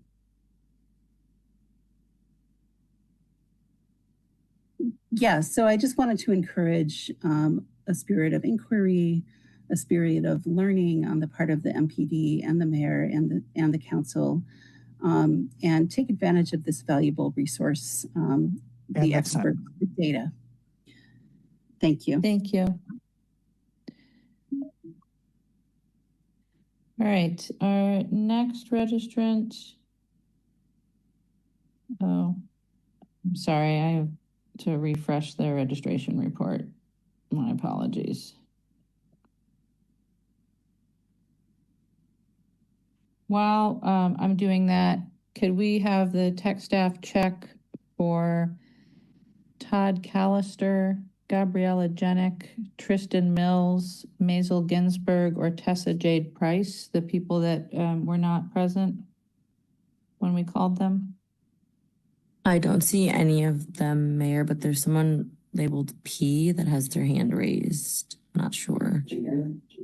I think Tessa is still in jail from this morning. Thank you, Alder. All right. So we'll circle back just for new alders that maybe haven't experienced this before. When we do have people who are not present for when their name is called for public comment, we do tend to give them a couple of opportunities to see if they come into the meeting. So we'll continue to circle back and see if folks join us. But that said, our next registrant is Michelle Martin, to be followed by T. Banks, to be followed by Catherine Culbertson. Do we have Michelle? Yes, I'm here. Go ahead. Hi, my name is Michelle, and I am a resident of Madison, Wisconsin. I live literally around the corner from where Corey Ruiz was killed in the street by a Madison police officer. I am deeply ashamed of my city. I am ashamed by how we treat our poor. I am ashamed of how we treat our unhoused. I am ashamed by the lack of police oversight and accountability. This city should hang its head for the way we treat our citizens of color and our unhoused and the most vulnerable that live among us. We have broken trust with these communities again and again and again in the form of police violence. And the minimum that this city needs to do is fully fund the Police Civilian Oversight Board and the offices of the independent police monitor. They should be completely independent of the city of Madison, the MMPD, Madison Police Department. That is the very least you can do to begin the slow and painful process of healing and rebuilding trust. I stood on Williamson Street today and watched a 7-year-old girl cry at police officers because she understood as a Black child her life mattered less. The fact that we have children internalizing that message because of the way the police devalue the lives of our Black citizens is shameful. You should look at the photos of that little girl and you should remember them. I want you to burn them into your mind and know what we are striving for and who we need to protect. Fully fund police transparency and stop hiring racist killer cops. I cede the rest of my time. Thank you. Thank you. Our next registrant is T. Banks of District 14, to be followed by Catherine Culbertson, to be followed by Gregory Glembiak. Do we have T? Yes. Go ahead. Can you hear me? Yes. Hi, my name is T. Banks, and I want to fully fund the Office of Independent Monitor and Police Civilian Oversight Board and to respect their independence as it is defined by the original ordinance and its legislative intent. Because Corey Ruiz should still be alive today. Because the police do not get to shoot Corey or anyone else and not be held accountable, because we need community control over the police. Not holding the police accountable is what got us here. Corey Ruiz was publicly executed by Officer Kill Peterson and other cops watching 2 blocks from the murder of Tony Robinson by Officer Matt Kinney. We fought for the Police Civilian Oversight Board and the Office of Independent Monitor after the brutal murder of Tony.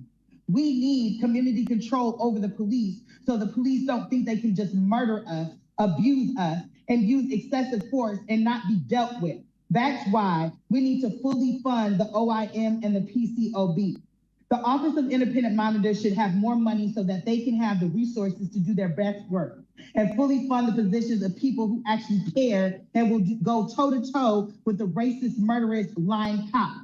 The independent investigation initiated by the Office of Independent Monitor is why we know that Richard Lee Johnson died not because of a drug overdose that the police lied about, but because of the excessive force and restraint and neglect and lack of medical intervention. The Office of Independent Monitor and Police Civilian Oversight Board need to be fully independent and not controlled by the state. This is the only way that we can get the truth out about what happened to Corey Ruiz and prevent it from happening again. The OIM monitor proven that the OIM has proven that they will do what it takes for the truth and advocate for justice of Corey Ruiz. His family deserves the truth, the community deserves the truth, and Officer Kill Peterson and the police and all the state offices that seek to cover up police's murder and excessive force need to be held accountable. Corey Ruiz should still be here. He should be alive. Justice for Corey Ruiz. Tonight, I am asking the council to do these things on record. MPD is directed to fully cooperate with the OIM independent investigation into the killing of Corey Ruiz. 2, all evidence, records, footage, and personnel access requested by the OIM shall be provided immediately without condition.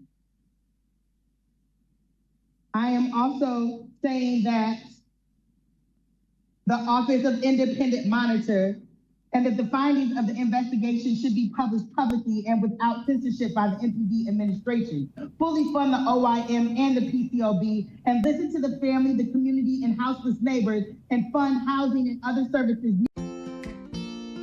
necessary and control over how it is and fit. And that's time. But funding is fit. All right, so we continue to hear people very strong in their criticism of the mayor, of the Common Council, and really the city as a whole following what has happened. Again, with the shooting of Corey Ruiz and now the handling of the encampment at that intersection, Baldwin and Williamson. It's often referred to as Willie by locals.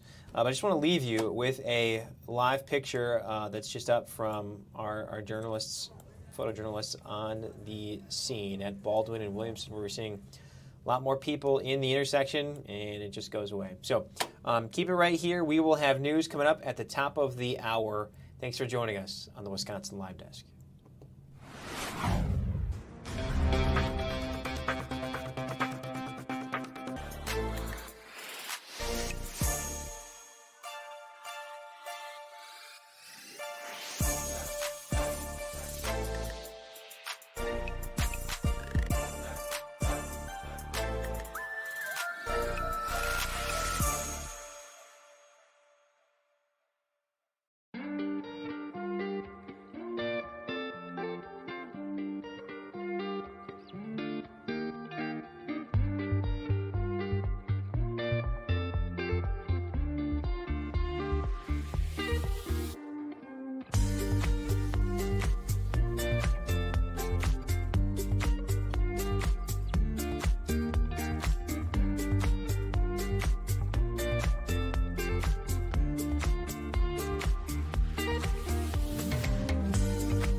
All right, welcome back in here to Live Now from Fox. I am Andy Mack. Polls are closed, but it feels like we're just getting started on this primary evening in Michigan. We know Jocelyn Benson, the Secretary of State, advancing through on the Democratic side, still waiting to hear that name called, the official AP race call for potentially John James, her likely opponent to replace Gretchen Whitmer. We're keeping our eyes right now on Abdul El Sayed, leading over Haley Stevens by 7 points. And as we talk about some of those districts that they are leaving, John James and Haley Stevens in the 10th and 11th districts, respectively. We do have some race calls right now in that 10th district here on Live Now from Fox. Michael Bouchard, the son of the longtime sheriff in Oakland County, he is advancing in this 10th district here on Live Now from Fox, as he will advance through past Justin Kirk.